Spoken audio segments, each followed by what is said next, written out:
Hi everyone, welcome to Belle's Books. I'm Carly and today I am bringing you my birthday book haul. So yesterday was my birthday and that's why I didn't put a video up on Sunday, which is when I usually aim to post.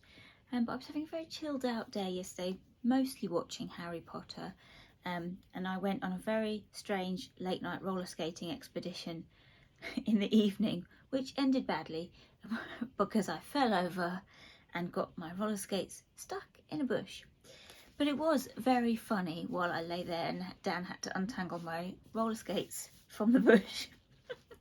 Anyway, let's talk about the books that I got for my birthday. So I always ask my family for books for my birthday. I have a very substantial Amazon wish list. I do ask them not to buy from Amazon. I ask them to buy from bookshop.org. But the good thing about the Amazon wishlist is that you can put things that aren't books on there. So I link in things like Joni clothing or Lush products so that my wishlist is all in one place. Anyway, so let's talk about the books that my lovely mum and dad bought for me. So they got me the Manningtree Witches by A.K. Blakemore. So I've seen this around and anything to do with witches is my bag. So this is set in the 17th century and it is about the witch trials around the time of the Civil War. I think it was James I who was the king that was mad on hunting witches. So this is set in the village of Manningtree, and it says that there are not many men in the village because they have all gone off to fight the war. And Matthew Hopkins, who is the witch finder general of that time, comes to this village and starts setting about hunting for witches. So I've heard really good things about this, and apparently it's got a bit of a twist at the end. I don't know whether I've got that right or not, but it's supposed to be very unsettling, so I'm very excited to get to this. Yes, witchy goodness. Then I have Small Pleasures by Clare Chambers. This is on the Women's Prize long list, and I am trying to get hold of all of the books on the Women's Prize long list, or most of them. You see my previous video for the ones that I'm going to read. This one sounds really intriguing. It's set in the 1950s and it is based on a reporter who goes to investigate the case of a woman claiming to have had a virgin birth and how she gets embroiled in their family. So it sounds really fascinating. And again, I've heard lots of good things about this. Look at the beautiful cover, so pretty.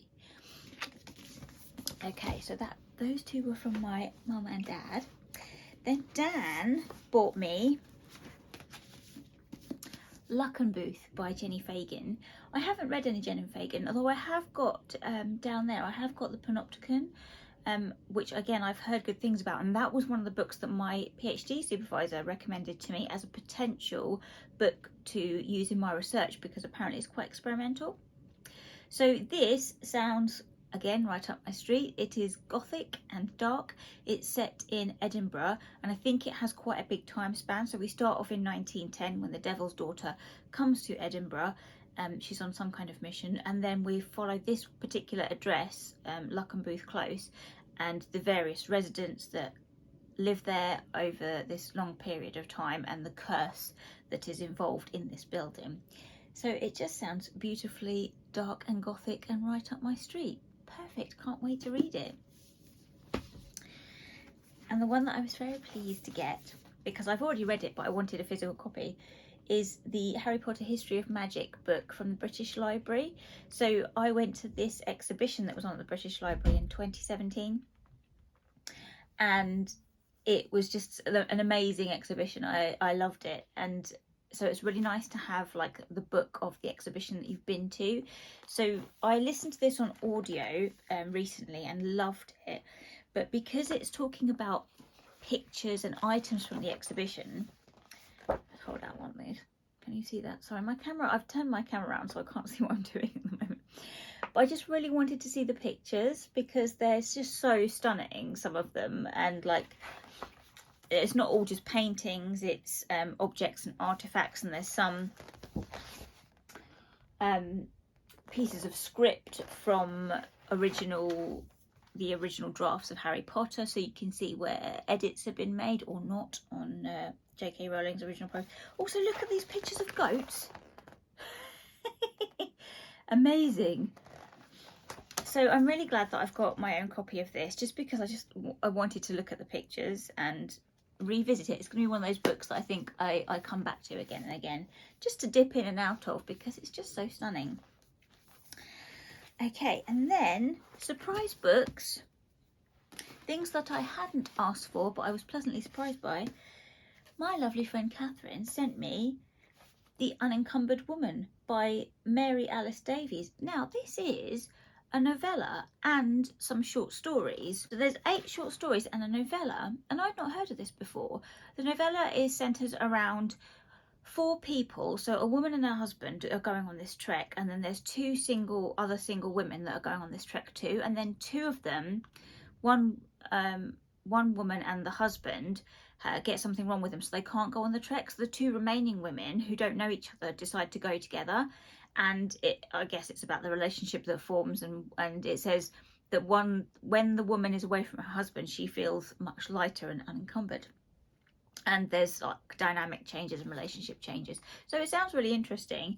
And I don't know about the other stories in this collection, but it's centered around that idea of what happens when a woman is unencumbered, when her responsibilities are shed. So interesting. I can't wait to get to this one. And thank you, Kat. What a wonderful find. Then from my lovely best mate, Holly, she bought me this beautiful collection of poems, She is Fierce, which is a collection edited by Ana Sampson. And this I didn't know this existed, but I am currently reading the collection called She Will Soar, I think. It's got a blue cover. I've talked about it before. Again, edited by Ana Sampson. It's just a collection of poems written by women, about women, and this is along the same lines. So it's got poems in here by Maya Angelou, Eurissa Daly Ward, Caroline Duffy, Liz Berry, I love Liz Berry, Holly McNish, Helen Dunmore, Mary Oliver. Amazing collection. So I'm really excited to dip in and out of this. I think I'm gonna, so the other one, She Will Soar, I'm reading back to front, or front to back. Why would I read it back to front? You know what I mean. But this one I'm going to dip in and out of, I think. So that's lovely. I love getting poetry for my birthday. And then the last one that Holly bought me was I Am Heathcliff, which is short stories inspired around Wuthering Heights. So this is curated by Kate Mosse. Now, I checked this out of the library ages ago, and then I didn't get round to reading it before I had to give it back. So I'm really pleased that I've got my own copy, because it's one of those books that I thought, actually, I think I would very much like my own copy of this. So I am pleased I have got this, and thank you very much, Holly, for getting it for me. Okay, so those are all my birthday books. I did get a voucher, and I have just ordered some more. So the ones that I really wanted are like the Women's Prize long list. So I've just ordered Piranesi by Susanna Clarke. What was the other one? Oh, A Bad Heroines, and now I can't remember who the author is. If I remember, which I never do, I'll put a picture in here. And Transcendent Kingdom by Gyasi. So I've ordered those 3. So hopefully they will be on the way soon. And the other thing I wanted to talk to you about was, I didn't get this for my birthday, but it arrived this week. It is the new edition of Firewords magazine, which is beautiful. I will drop a link in the description box below where you can go and buy it. It's only £3.50 for a digital copy right now. This is a literary magazine that publishes short stories, short fiction, poetry, and it has some beautiful artwork in it. I will show you an example because it is stunning. So each story or poem, I can't speak today, has a little piece of art with it. I'll show you my favourite because the art in here is just amazing, honestly. Look at this. Hold it up to the camera so you can see. I don't know if you can see this or not. My camera's back to front today. I'm trying a new thing.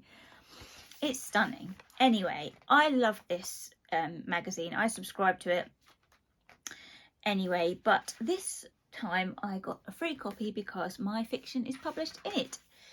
So this is issue 13, and I have a piece of my flash fiction published in this issue. I will hold it up briefly. Again, I've lost it. I have lost it. So these flash fiction pieces, there are 4 of them, and it was a prompt. So the prompt was, she always thought superstitions were nonsense.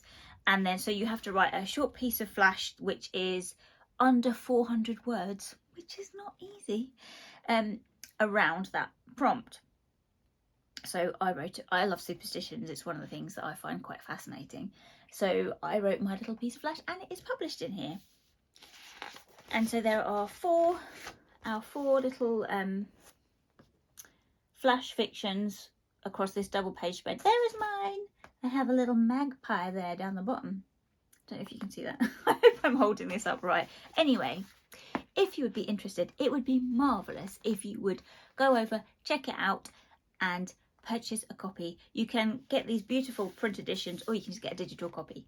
But the print editions are so lovely, and I'm very glad to have my own. Okay, right, that's all I wanted to talk to you about today. I will be back soon, hopefully on Sunday, with a video that I am promising about Ali Smith. And until then, I will see you. Bye, guys.